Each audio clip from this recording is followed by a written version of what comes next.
Արդիկում բազմաթիվ են, յուղերում բազմաթիվ են այն մարդիկ, ովքեր Հայաստանից դուրս հաջողության են ասել, եւ բոլորն է սիրով հիշում են հայրենիքը։ Ու ուզում են վերադառնալ, ես կարող եմ վստահ ասել, բոլորի հետ Հայաստանից դուրս ես շփվել եմ, բոլորն է կարոտով են, բայց չեն կարողանա։ Գան այստեղ, որ այստեղ աշխատանք չկա, ինչ անեն։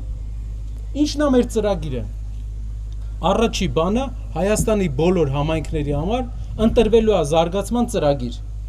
Մի համայնքը զբաղվելու է նավթի վերամշակմամբ, մի համայնքը զբաղվելու է պղնձի վերամշակմամբ։ Արդիկը որպես հայկական շինանյութի կենտրոն տուֆից բռնած բոլոր շինանյութերի արտադրությունը։ Մենք տարեկան ներմուծում ենք $500 միլիոն շինանյութ։ Կերամիկա, որի կավը այստեղ կա։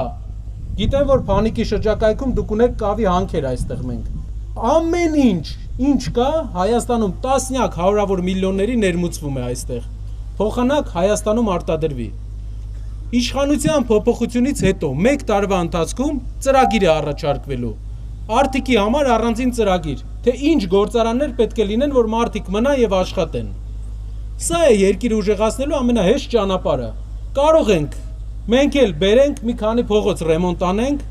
մի քանի հոգու վրա գորգորանք, ասենք Ժորժ ջան, ձեզ նենց ենք սիրում, տեսեք այն մարդկանց վրա ոնց գորգորացինք, բայց